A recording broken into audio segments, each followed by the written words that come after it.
नमस्कार बंधुरा महुआर रान्नारांगे आपनादेर सकलके स्वागत। आज आमी मेटे दिए एक रेसिपि करे आपनादेर देखाबो।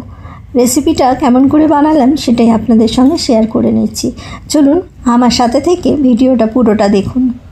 प्रथमे एक कड़ा निये निয়েছিলাম, कड़ार मध्य आमी दिए दिलाम सर्षेर तेल। आमी एखाने बड़ चामचेर 2 चामच सर्षेर तेल दिलाम। तेलटा जखन गरम हो जाबे तखन एर मध्य आमी ऐड करे देब पेঁয়াজ कुचि। आमी एखाने छोटो मीडियाम साइजेर जे पेঁয়াজ हय सेटा दुटो निये निয়েছিলাম, सेटाके आमी छोटो छोटो टुकरो करे निয়েছিলাম, करे एर मध्य आमी दिए दिलाम। पेঁয়াজটা দিয়ে পেঁয়াজটা যখন একটু হালকা ভাজা হবে তখন এর মধ্যে আমি কিছু উপকরণ অ্যাড করব।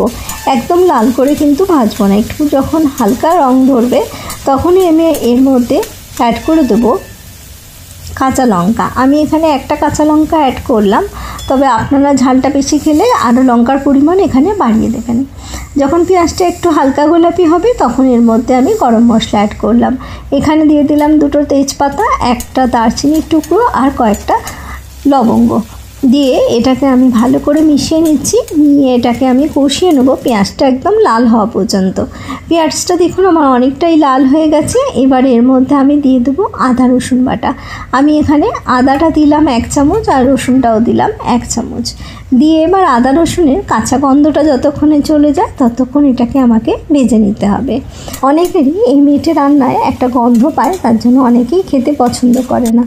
তবে এইভাবে একবার রান্না করে দেখবেন, আমার মনে হয় আপনারা হয়তো গন্ধ এটাতে পাবেন না, তাই খেতেও হয়তো খারাপ লাগবে না। আমার মশলাটা একটু কষানো হয়ে গেছে, এর মধ্যে আমি মেটেটা দিয়ে দিলাম। দিয়ে আমি এটাকে কষিয়ে নেব। এটা প্রথমে একটু হালকা করে কষিয়ে নিলাম। কষানোর পর এর মধ্যে আমি দিয়ে দেবো গুঁড়ো মশলা। এখানে প্রথমে আমি অ্যাড করে দিলাম জিরে গুঁড়ো, ছোটো চামচের 1 চামচের একটু কম দিয়েছি জিরে গুঁড়ো। আর দিলাম পরিমাণ মতন এখানে হলুদ গুঁড়ো। আর দেব কাশ্মীরি লঙ্কার গুঁড়ো 1 চামচ। আর দেব ধনে গুঁড়ো পুরো 1 চামচ দেব। এবার এই সব মশলাগুলোকে আমি ভালো করে মিশিয়ে নেব। নিয়ে এর মধ্যে অ্যাড করে দেবো পরিমাণ মতন নুন। নুনটা এই সময় যখন দেবেন তখন একদমই বুঝে দিয়ে দেবেন যাতে নুনটা ঠিক হয়, কারণ পরে যদি আপনি নুন কম হলে নুন দিতে চান তাহলে ঝোলটায় হয়তো নুন ঠিক হবে, কিন্তু এই যে মেটেগুলো রয়েছে এগুলোর ভেতরে নুন কম যাবে, তখন আবার খেতে অতটা ভালো লাগবে না। তাই নুনের পরিমাণটা এই সময় একদম ঠিকঠাক করে দিয়ে দেবেন। এটাকে আমি ঢাকা দিয়ে 5 মিনিট হতে দেবো। 5 মিনিট পরে আমি ঢাকা খুলে নিয়েছি। দেখুন একদম কষানো হয়ে গেছে, এটা থেকে সুন্দর করে তেলও ছেড়ে গেছে। এই পর্যায়ে এর মধ্যে আমি এলাচ গুঁড়ো মিশিয়ে দেবো। এলাচটাকে নিয়ে আমি একটুখানি গুঁড়ো করে নিয়েছিলাম, সেটাই আমি এর মধ্যে দিয়ে দিলাম। এটা দিয়ে ভালো করে মিশিয়ে দিলাম। এইভাবে যদি আমি মশলাটা গুঁড়ো করে দিই এটা খেতে কিন্তু খুবই ভালো হয়। এটা আমি আরও 5 মিনিট ঢাকা দিয়ে হতে দেবো। ততক্ষণে আমি একটা গুঁড়ো মশলা রেডি করে নেব। একটা প্যানের মধ্যে এখানে আমি নিয়ে নিয়েছি 1 চামচ গোটা ধনে আর 1 চামচ গোটা জিরে আর 2টো শুকনো লঙ্কা। এগুলোকে একটু ভালো করে ড্রাই রোস্ট করে নেব। নিয়ে ঠান্ডা করে এটাকে আমি গুঁড়ো করে নেব। এই যে মশলাটা আমি গুঁড়ো করলাম এটা আমি মেটের মধ্যে যখন কষানো হয়ে যাবে তখন আমি এটাকে অ্যাড করব। 5 মিনিট পরে আবারও আমি ঢাকা খুলে নিলাম। খুলে নিয়ে আমি এর মধ্যে যে মশলাটা গুঁড়ো করেছিলাম সেটা 1 চামচ পুরো এর মধ্যে মিশিয়ে দিলাম। দেখুন এটা আমার একদম সুন্দর কষানো হয়ে গেছে। মশলাটা দিয়ে আমি ভালো করে মিশিয়ে নিচ্ছি।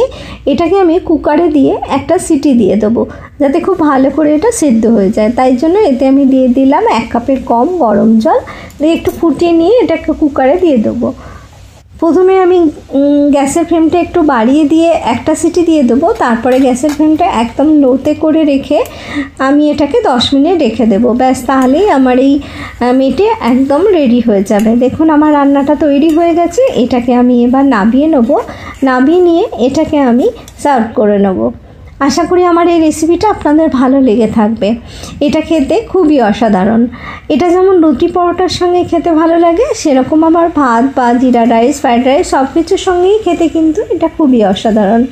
আপনারা অবশ্যই একবার এইভাবে বানিয়ে দেখবেন। বন্ধুরা যারা আমার চ্যানেলে নতুন আসছেন তাদের কাছে অনুরোধ রাখবো তারা আমার চ্যানেলটা সাবস্ক্রাইব করে নেবেন। আর যারা পুরনো বন্ধু সবসময় আমার পাশে আছেন তাদের অনেক অনেক ভালোবাসা। আমি আবারও হাজির হয়ে যাব নতুন কোনো রেসিপি নিয়ে আপনাদের সামনে। আপনারা ভালো থাকবেন, সুস্থ থাকবেন।